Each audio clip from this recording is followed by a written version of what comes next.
So hello guys, SSC JE का notification out हो चुका है, फॉर्म फिलिंग भी कंप्लीट हो चुकी है। बट एक चीज़ जो सबके दिमाग में है, कट ऑफ में क्या डिफरेंस आ जाता है। अगर मैं 2019 की कट ऑफ देखूँ, 2020 की देखूँ, तो जो पेपर है उसका डिफिकल्टी लेवल बढ़ता जा रहा है। या फिर अगर मैं कट ऑफ वाले पार्ट पे हूँ तो कट ऑफ घट रही है, बढ़ रही है, क्या है वो सिनेरियो, आइए उस पर चर्चा करते हैं। तो मैम एक बार प्लीज़ आप यहाँ पे बच्चों को देखिए, कट ऑफ का क्या बिल्कुल। सिनेरियो है। देखो, जब आप लोगों ने प्रिपरेशन करनी शुरू कर दिया एसएससी जे 2025 का एग्जाम देने जा रहे हैं तो सबसे पहला सवाल हर किसी के दिमाग में यही आया होगा कि अभी कितने मार्क्स लेने पड़ेंगे कट ऑफ क्लियर करने के लिए। तो इसीलिए हम आज आप लोगों को ऐसा कुछ नहीं बताएंगे कि आपको इतने मार्क्स लेने पड़ेंगे, नहीं। ये एक जस्ट एनालिसिस आपको ये दिखा रहा है कि पिछले 5 सालों में जो कट ऑफ गई है वो कितनी कितनी कट ऑफ बढ़ती जा रही है हर साल। तो आप खुद ही अंदाजा लगा पाएंगे कि 2025 के लिए आपको कितने मार्क्स जो है वो सेव करने होंगे, कि इतना तो आपका सेफ स्कोर आपके पास में होना चाहिए। तो सबसे पहले हम लोग स्टार्टिंग कर लेते हैं 2017-18 के पेपर से। सो मैम यहाँ पर ना ये पेपर 1 और 2 की कट ऑफ दे रखी है। सो यहाँ पर जो यस। पेपर 1 और 2 की कट ऑफ थी, तो एससी एसटी ओबीसी ये सारी कट ऑफ्स हैं। तो सारी हम लोग कट यहाँ ऑफ पे ना से अनरिजर्व वाली कैटेगरी पे को कट हम ऑफ पे लेके वो डिस्कशन कर चलते लेते हैं, हैं, ठीक राइट। है। 244.75 यहाँ पे दिया हुआ है जो अनरिजर्व कैटेगरी की जनरल से अगर आप हैं तो 244 मतलब कट ऑफ ये आपका तब गया था। ये तो फाइनल कट ऑफ है आपका। राइट। फाइनल कट ऑफ है पेपर 1 और पेपर 2 दोनों बाकी का और भी कट ऑफ डिटेल्स है। यहाँ पे दे रखी हैं। और ये अभी आपका दिया हुआ है इस इलेक्ट्रिकल मैकेनिकल का तो 303 राइट, तो वैकेंसी। ये सिविल के लिए यहाँ पे जो कट ऑफ गई थी, दैट वाज ये जो है ना cut two of, it is of forty four paper 1 and 2 both. So it is 244.75 और यहाँ पे जो कैंडिडेट्स अवेलेबल थे वो थे 420। 420, राइट। और ये इसके बाद मैकेनिकल और अगर मैं इलेक्ट्रिकल के। इलेक्ट्रिकल मैकेनिकल की बात करूँ तो अनरिजर्व के लिए इट वाज 303.50 और जो कैंडिडेट्स थे वो थे 132। इसके बाद हम लोग फिर आगे बढ़ते हैं। तो यहाँ पे जो 2017 में मैम आपको बताना चाह रहे थे कि ना, जैसे कट ऑफ वाले हाँ, पार्ट पर, तो यस मैम तो प्लीज। देखो अब 2017-18 का टीयर 1 वाला, जो टीयर 1 का नहीं बताया था हमने, 136 आप यहाँ पे देख सकते हैं, 136 कट ऑफ था सिविल के लिए। और यहाँ पर नेक्स्ट आप देखेंगे तो यहाँ पर सिविल के लिए कितने कैंडिडेट शॉर्टलिस्ट किए गए थे, 4433 कैंडिडेट्स को शॉर्टलिस्ट किया गया था। तो ये 2017-18 का टीयर 1 है। और 2018-19 पे अगर हम आते हैं तो 127, देखो यहाँ पे कितना था। ये तो आपका इलेक्ट्रिकल और मैकेनिकल वाला हो गया, राइट। और सिविल वाला देखेंगे तो ये फाइनल कट ऑफ आपका दिया हुआ है यहाँ पे, लेकिन 18-19 में हम पहले सिविल वाला देख लेते हैं कि शायद सर पेपर 1 का कट ऑफ है, टीयर 1 राइट, का कट टीयर ऑफ वन है का ही है, 127 है। राइट। और जबकि इलेक्ट्रिकल मैकेनिकल के लिए इट वाज 152, 152.16, राइट। ये आप देख सकते हैं इसका कट ऑफ। अगले साल 2019-20 की बात करेंगे तो सिविल का 123 है राइट, और और इलेक्ट्रिकल इलेक्ट्रिकल का, मैकेनिकली इट वाज यानी कि 157.47। यहाँ पे देखोगे तो बहुत ज़्यादा डिफरेंस नहीं है, उल्टा 4 नंबर से घट गया है, ठीक है। तो यानी कि लेवल के ऊपर डिपेंड करता है, कट ऑफ कभी थोड़ा सा 2-4 नंबर कम तो थोड़ा सा ज़्यादा। उसके बाद अगर हम 20-21 पे आते हैं तो सर देखो 20-21 के अंदर जो सिविल की जो अनरिजर्व कट ऑफ कैटेगरी थी, है, हाँ, दैट वाज 120। और इलेक्ट्रिकल मैकेनिकल के लिए इट वाज तो सर ये 141, तो डिक्रीज होता जा रहा है यहाँ तक राइट। तो। तो मैम यहाँ पर ना ये क्लैरिटी बच्चों को देनी थी, क्योंकि ना बच्चे यहाँ पे डाउट में रहते हैं, सर वहाँ पे जो कट ऑफ ऐसे डिक्रीमेंट ऑर्डर है, इंक्रीमेंट ऑर्डर देखने को मिल रहा है, तो ऐसे ही कुछ होगा क्या? नहीं, ये केवल आपको बताने के लिए है कि कट ऑफ आपकी एग्जैक्टली गई क्या है।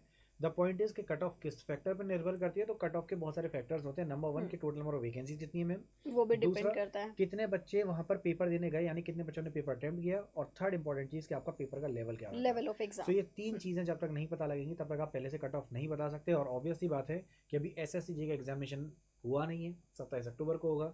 तो एग्जाम का लेवल क्या रहेगा, कितने बच्चे उस पेपर को देने जाने वाले हैं, राइट। सो ये सब चीज़ें आप प्री प्रेडिक्ट तो नहीं कर सकते। तो अगर मैम कोई पहले से अगर बता भी ना कि ये कट ऑफ चली जाएगी, वो नहीं, बिल्कुल बेवकूफ़ बना बस रहे हैं, इतना वो इलॉजिकल आइडिया लगा कॉन्सेप्ट है। सकते हो कि 5-10 नंबर आगे पीछे होता है, 5-10 नंबर प्लस माइनस होता है आपका। बहुत ज़्यादा डिफरेंस नहीं होता कि 120 से सीधे 150 पे कट ऑफ चली गई, ऐसा नहीं होता। पिछले साल जितनी कट ऑफ गई थी 5-10-12 नंबर का ही डिफरेंस देखने को मिलता है।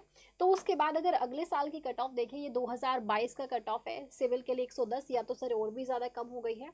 और इलेक्ट्रिकल और इलेक्ट्रिकल मैकेनिकल मैकेनिकल के की लिए सिर्फ 123, 123। राइट। शायद ये कट ऑफ इसलिए डिक्रीज हो रही है बट क्योंकि लेवल बढ़ रहा है वही तो पेपर का। इम्पोर्टेंट चीज़ ये भी बताना ज़रूरी है कि ना 4533 जो कैंडिडेट्स थे उन्होंने क्लियर किया था इलेक्ट्रिकल मैकेनिकल वाले पार्ट से। एग्जैक्टली और 15,605 जो कैंडिडेट्स थे इन्होंने सिविल इंजीनियरिंग के लिए। तो मैम यहाँ तो पर आप ये, वैकेंसीज का नंबर भी हाँ, देखिए, वैकेंसीज मतलब, ज़्यादा हैं। राइट। तो उसके हिसाब से फिर जो कट ऑफ है ऑब्वियसली मैम वो वेरी वो करेगा ही वेरी करेगा। करेगा कट, यानी कि वैकेंसीज भी आप देखो इसको, जब आप इसका एनालिसिस करोगे, जब खुद से एनालिसिस करो तो ये ज़रूर देख लेना कि नंबर ऑफ स्टूडेंट्स कितने हैं जिन्होंने एग्ज़ाम दिया है। राइट। तो नेक्स्ट 2023 की 23 पे अगर आ हम जाते हैं। तो बात करें, जनरल की जो कट ऑफ थी सिविल के लिए डेट वाज 108.16।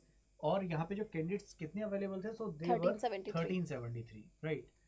और अब इलेक्ट्रिकल और मैकेनिकल के इलेक्ट्रिकल लिए mechanical ma'am please. 131 cut off था। और इसके लिए 320 कैंडिडेट्स अवेलेबल थे, राइट। यानी कैंडिडेट्स पे डिपेंड कर रहा है आपका।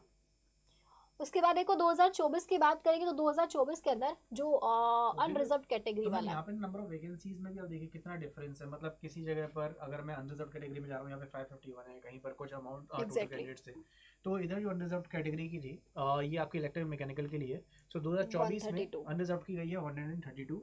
और इसके बाद अगर हम लोग सिविल इंजीनियरिंग की बात करेंगे तो अनरिजर्व कैटेगरी के लिए रही है 122.92। और ये गाइस आपके सामने कैंडिडेट्स अवेलेबल है, तो ये मैं सोच रहा हूँ इन बच्चों ने फॉर्म भरा है, ये वो वाले कैंडिडेट्स नहीं है। सो हम लोग यहाँ पे क्लियरिंग वाले पार्ट पर बात जिन्होंने क्लियर किया एग्जाम। सो इसके बाद ये जो आपका ये कट ऑफ कट ऑफ है 2024 तक का कट ऑफ हमने इंक्लूड किया है। राइट। तो अब यहाँ पे मैम क्या हम लोग पहले से बता सकते हैं 2025 कट ऑफ क्या होगी? तो यहाँ पे जो answer that is strictly no, कोई भी प्री प्रेडिक्ट नहीं कर सकता, पहले से नहीं बताया जा सकता। बट ये हम लोग वीडियो आपके लिए इसलिए लेके आए थे जिससे आपको आइडिया रहे कि लास्ट टाइम पे जो कट ऑफ्स गई हैं वो कैसे गई हैं और वो मेन फैक्टर क्या होते हैं वो हम ऑलरेडी आपको बता चुके हैं। लेकिन अब सर किस पे काम करना चाहिए बच्चों को? देखो एग्जाम का लेवल जो कि थोड़ा थोड़ा इंक्रीज हो रहा है, वैकेंसीज वेरी कर रही हैं, किसी साल ज़्यादा होती किसी साल कम होती है।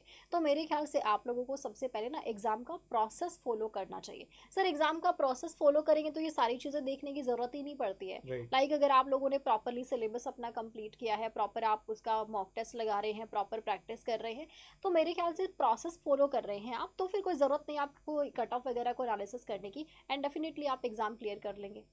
Right. So this was all from our and. Right. So guys आप लोगों को कोई भी डाउट या क्वेरी है तो कमेंट सेक्शन आपके लिए तैयार है, you can just let us know over there और हम लोग आपको वहाँ पे रिवर्ट कर देंगे जो भी आपके पास इश्यू रहेंगे। अगर आप एसएससी जेईई की सीरियसली प्रिपरेशन करना चाहते हैं तो नीचे दिए गए नंबर पे कॉल कर सकते हैं और हमारा महापैक ज्वाइन कर सकते हैं। किसी भी एग्जाम की आप उसमें प्रिपरेशन कर सकते हैं, स्पेशली एसएससी जेईई के लिए तैयारी करें तो सिर्फ एसएससी जेईई का बैच भी आप ज्वाइन कर सकते हैं, जो कि आपका अभी 25 जुलाई से शुरू होने जा रहा है और एक 8 जुलाई से शुरू हो चुका है। तो इसमें लाइव क्लासेज होती है, प्रॉपर गाइडेंस दी जाती है, नीचे दिए गए नंबर पर कॉल कर सकते हैं। बाकी सारे बैचेस का लिंक इस वीडियो की डिस्क्रिप्शन में भी डला हुआ है, वहाँ से भी देख सकते हैं। Wish you all the best.